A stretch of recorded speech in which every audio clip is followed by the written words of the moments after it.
After I caught my family laughing at me for being a pushover, I stopped paying their bills. Now they're on the brink of homelessness, and I'm living my best life, knowing they can't do anything. Up until a few nights ago, I was a wholesome 28-year-old called Sarah who believed my family loved me. But it all came crashing down with a simple notification. I was in the middle of making dinner when my phone buzzed. It was my cousin, and I smiled, because usually she sends me videos of this little ginger cat on Instagram. But the second I heard my mom's voice, my face fell. Sarah should consider herself lucky. She'd be absolutely nowhere without this family. My face turned hot, and I almost didn't want to keep watching the video, but I did. And as I watched the shaky footage, it was obvious someone had left their phone recording by accident. But there was no mistaking the conversation. I wouldn't even miss her if she died tomorrow. My dad laughed. That's our Sarah, but at least she's useful for one thing. The big bucks. More laughter followed. I clutched my phone tighter, feeling my knuckles turn white. If Sarah ever decides to stop sending us cash, my cousin, the one who'd sent me this video, said proudly, "We'll just play the family card. She's too much of a pushover to refuse. It works like a charm." I felt numb all over. They were discussing me like I was their personal credit card, a resource to be drained and manipulated as they pleased. For years, I'd been supporting them. Dozens of canceled vacations, shifts worked overtime, the PhD I never got, all to make sure they never went without. And this was their true opinion of me. A disappointment. A pushover. I breathed a sigh of relief because surely my cousin sent me this video because she was on my side. Right? Wrong. Suddenly the video disappeared and I got a new notification. This message has been unsent. My cousin had realized her mistake. Perhaps she was sitting somewhere right now, heart racing, praying I'd been too busy cooking to notice the message. I should have called her out immediately. Should have confronted all of them. But instead, I set my phone down. Because in the famous words of Kim K, I love when people underestimate me and then become pleasantly surprised. Except, their surprise wouldn't be so pleasant. At first, I curled up into a ball and stared at the white wall for a few hours. Their words echoed, Sarah should consider herself lucky. Complete disappointment. Too much of a pushover to refuse. And the worst part? They were right. I absolutely had been a pushover. I let myself believe that my dad's temporary cash flow problem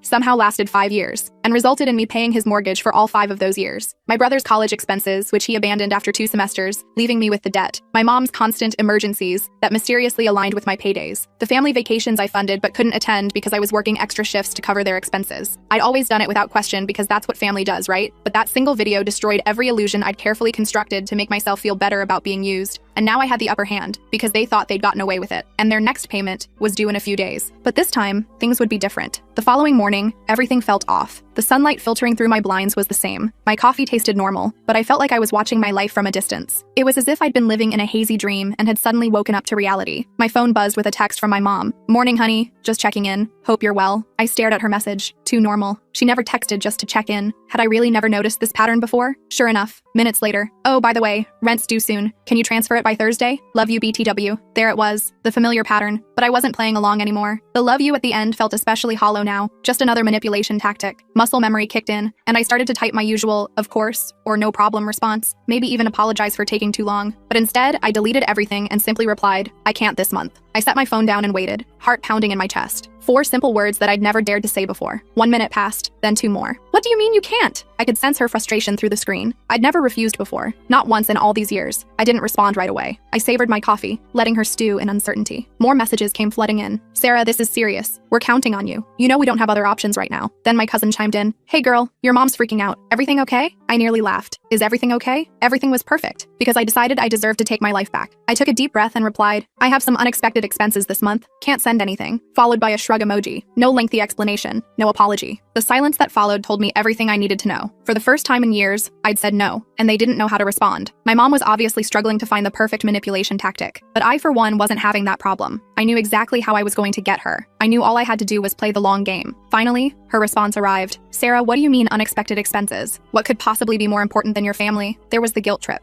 their favorite strategy. I didn't reply. I set my phone down and went to make more coffee, giving her time to spiral further. Less than a minute later. "You know your brother can't cover rent on his own? If he gets evicted, that's on you." The brother card. Classic. They always knew exactly which buttons to push. But this time, something had changed within me. I felt nothing but a cold clarity. Then, "We raised you, Sarah. We took care of you when you had nothing. Is this how you repay us?" My jaw clenched as I gripped my phone tighter. When I had nothing, I never had their support. I put myself through college, working nights while studying days. I worked multiple jobs to escape their household. The moment I started earning decent money, they latched onto me like parasites. I had nothing because they took everything. They had rewritten history to make themselves the heroes of a story that never happened. My phone buzzed again. "Sarah, sweetie, don't do this. We're family. Your mom's just upset. You know how she gets. Just send the rent money and everything will be fine." Everything will be fine? For who? For them? While I continued to sacrifice my future? I set my phone down, my heart racing. I needed to breathe. I went to the kitchen, poured water, and stared at the wall clock. I could feel something shifting inside me. For years, I'd feared this moment, scared they'd hate me, abandon me if I ever stopped paying. But now I knew the truth. They never loved me. They loved what I provided, and now they'd show their true colors. Buzz. I picked up my phone with steady hands. A message from my dad. Sarah, I don't know what's gotten into you, but this is completely unacceptable. You're being selfish. This family needs you, and you're acting like some entitled brat. Grow up and do the right thing. There it was, the final mask slipping. No more fake sweetness or pretend concern, just demands. The facade had crumbled faster than I expected. As I stared at his words, another notification appeared. A voice message from my cousin. My hands trembled as I hesitated, thumb hovering over the play button. Something told me this would change everything. For a long moment, I just stared at that little play icon. My heart pounded. My cousin never sent voice messages. She typically delivered her passive-aggressive comments via text, with just enough artificial sweetness to trigger my guilt. Slowly, I pressed play. Her voice came through, sharp and irritated. Sarah, listen. I don't know what kind of game you think you're playing, but this isn't funny. Your mother is losing her mind. Your dad is furious, and honestly, I don't blame them. You've always been, well, a little ungrateful. But this is beyond selfish. My stomach tightened, but I forced myself to keep listening. You have a decent job, don't you? You make more than any of us. You don't even need that money. Meanwhile, your family is struggling. And what? You just wake up one day and decide you don't care anymore? A bitter laugh. You owe them, Sarah, after everything they've done for you, after all the sacrifices they made. They gave you life, and now you're just going to walk away, pretend they don't exist? What kind of daughter does that? She exhaled sharply, and I thought she was finished. But then, you know what? Her tone darkened. If you really want to be that kind of person, fine. But don't expect them to forgive you. Don't expect to come crawling back when you realize how much you need them. Because once you cross this line, there's no coming back. The message ended. Silence. I sat with my thumb hovering over the replay button. My ears rang and my hands felt numb. The audacity was almost impressive. Not a single word of concern for me, just anger that their financial support system was threatening to collapse. I should have felt scared or panicked. I should have been scrambling to fix things and apologize. But instead, I felt calm. More than calm, I felt liberated. She had just confirmed everything. They didn't love me. They didn't respect me. They didn't even see me as a person. I was just their ATM. And the moment I stopped dispensing cash, I became nothing to them. Well, maybe it was time to become nothing. My phone buzzed again with a message from my mom. Last chance, Sarah. Send the rent. I stared at the message for a long time. No, I love you. No, we're worried about you. Just a demand, naked and unadorned with any pretense of affection. Then, without hesitation, I blocked her. I blocked my dad. I blocked my cousin. Just like that, for the first time in years, I was free. Or so I thought, because the next day, my brother showed up at my door. The knock came at an ungodly hour, when the sun was barely peeking over the horizon. For a moment, I considered ignoring it. Maybe it was a neighbor or an early package delivery. Anything but what I knew it actually was. Another knock followed, louder and more insistent. The kind of knock that said the person wasn't going anywhere until they got what they wanted. I took a deep breath, braced myself, and opened the door. There stood my brother, his face contorted between anger and desperation. His clothes were wrinkled as if he'd slept in them. His eyes were bloodshot and wild. Are you serious, Sarah? His voice cut like a knife. What the hell is wrong with you? I kept my expression neutral. Good morning to you too. He scoffed, running fingers through his disheveled hair. Don't do that. Don't act like this isn't a big deal. You blocked everyone. Mom's freaking out. Dad's losing his mind. You're just, what? Cutting us off? Pretending we don't exist? I crossed my arms and leaned against the doorframe. I don't know, Tyler. Maybe I just got tired of being treated like an ATM. His jaw tightened. Oh my God. Not this again. Not this again? I laughed bitterly. I've been paying your rent for years. I've covered your utilities, your groceries, even your stupid streaming subscriptions. And the one time I say no,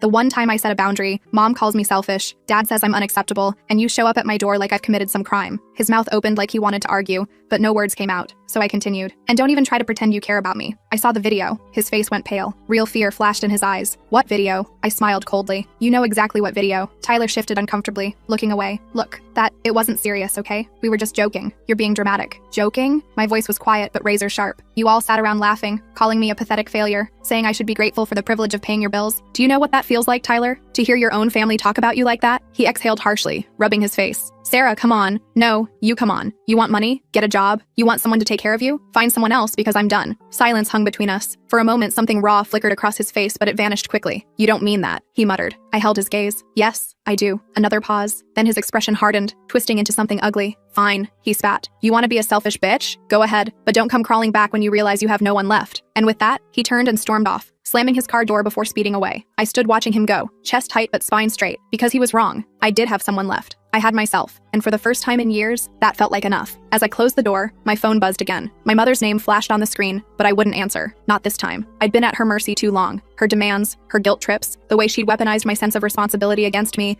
manipulating me into surrendering everything just to keep her from falling apart. Not anymore. I turned my phone face down and walked away. The truth was, I was done being their financial safety net, done with the lies and manipulation. They'd never once asked how I was doing or considered the toll it took on me to constantly bear their burdens. I'd carried their weight for years. My mother's, my father's, my brother's, all all while they acted like I owed them for simply existing, like my life was just one endless repayment plan for their supposed sacrifices. No one had ever asked what I needed. No one had ever truly cared about me. Now I was taking control. The next morning, as I sat in my living room, the silence felt heavy. The weight of my decision was settling in, but there was no regret, just a strange sense of unfamiliarity. I'd spent so long catering to their needs that I hardly remembered what it felt like to put myself first. Then my doorbell rang. Tyler again. I could tell by the impatient, demanding knock. I opened the door slowly, keeping my expression neutral. "Sarah," he began, his usual arrogance gone, replaced by something almost pleading. "You need to listen to me." I didn't invite him in. I stood firmly in the doorway, arms crossed. "I don't need to listen to anything you have to say." He blinked, taken aback. "No, you don't understand. Mom's freaking out. Dad keeps calling me, asking what's going on. They don't know how to fix this. You've cut everyone off. You can't just leave us hanging like this." I scoffed. "Oh, I'm sorry. Did you think I was going to keep enabling you? Keep paying your rent and bills while pretending everything was fine? No, Tyler. I'm done being the family bank account. I don't care how much any of you beg." Anger flashed in his eyes. "You're acting like we've never done anything for you. Like we're all just users." I didn't flinch. "I know exactly what I've been to all of you. A cash machine. A free ride. And I'm done with it." His face contorted. "You can't just leave us hanging. You owe us, Sarah." The words stung, but they didn't break me. They only strengthened my resolve. I'd been waiting to hear those exact words, the naked truth finally spoken aloud. "I owe you. I've given you everything. I paid for your apartment, your groceries, your bills, while you sat back and watched me do it. And you want to talk about owing?" His fists clenched. "You'll regret this. You'll regret cutting us off." I couldn't help but laugh. "No, Tyler. You'll regret it, because I'm not the one who needs you anymore." Without waiting for his response, I slammed the door in his face. I could hear him swearing on the other side, but I didn't care. For the first time, his anger didn't scare me into compliance. It felt good, but I knew the drama wasn't over. This was just the beginning. They wouldn't let go easily, not when they had so much to lose. That night, my phone buzzed with a text from my dad. "We raised you, Sarah. Don't think you can just walk away from everything we've done for you. You're making a huge mistake. Come back. We'll talk. We'll fix this." I could almost hear the desperation beneath his commanding tone, the panic of someone watching their safety net disappear. I sat for a moment, phone in hand, considering what to do next. I could have ignored it. I could have blocked him too, but I had a better idea. I wasn't just going to block them. I was going to make them confront every lie, every moment they'd taken me for granted. Starting now, I went to my desk and opened my laptop. It was time to send them a message they'd never forget. I stared at my computer screen, fingers hovering over the keyboard. I wasn't going to let them waltz back into my life as if nothing had happened. I was done being their punching bag. This time, I was taking control. I gathered all my financial records, every payment I'd made for their bills, every bank transfer, every check I'd written to cover their emergencies, every time I'd canceled plans for myself because they needed me financially. Years of receipts, years of sacrifice, years of being drained dry while they took and took and took. I realized as I scrolled through these records that I could have bought a house by now, could have traveled the world, could have invested in my future. Instead, I'd invested in theirs, and they hadn't even had the decency to pretend to be grateful. I drafted an email with a note at the top. "Here's a detailed summary of everything I've done for you over the years. I'm done being your lifeline. I won't be your ATM anymore, and I refuse to let you make me feel guilty for choosing myself. Consider this my final statement. You don't owe me money, but you owe yourself the realization of how much I've sacrificed because I thought family was supposed to support each other, not drain each other dry." I attached all the receipts, all the bills, all the payments, every single transaction that proved how much I'd given and how little I'd received in return. I wanted them to see the numbers in black and white. I wanted them to face the magnitude of what they'd taken from me. Then I hit send, but I wasn't finished. I logged into the family group chat where they'd kept me on edge with their endless demands. I scrolled through years of messages, reading all the times they'd guilted me into helping them, all the family emergency messages that were really just normal expenses they expected me to cover, all the times they'd praised me publicly while privately draining my accounts. Then I did something unprecedented. I replied, "You all talk about what you've done for me, but you've forgotten how much I've given up for you. Here's the reality check. You never needed me. You just used me. I'm done. This is my last message. Don't contact me again." I sent it. The silence afterward felt almost sweet. I leaned back, letting the weight of my decision wash over me. For once, no calls, no guilt trips, no pretending they had any power over me. They could keep their manipulations and empty promises. I was free. Free to live my life, to save for my own future, to put myself first for once. Free from constantly checking my phone, wondering what financial crisis awaited me next. Just as I thought it was over, I received one final message from Tyler. "You're making a mistake, Sarah. You'll regret this. Family sticks together." I smiled to myself. He was trying to get under my skin, but it wouldn't work anymore. The threat was hollow. They had no power over me except what I gave them, and I was taking it all back. I didn't need them. I had my life, my freedom, and that was enough. I had dreams and goals I'd put on hold for far too long. Now I could finally pursue them without guilt, without interruption, without constantly emptying my pockets to fill theirs. It wasn't the dramatic confrontation I'd imagined. It was quieter, more deliberate, and infinitely more satisfying. I had taken control without anyone seeing it coming, and they no longer held any power over me. I turned off my phone for the night as peace settled over me. I didn't have to play their game anymore. I didn't have to keep sacrificing myself for people who didn't appreciate me. This wasn't revenge in the way I'd expected. It was liberation. Now I could finally breathe. Now I could live for myself, and that was the sweetest victory of all.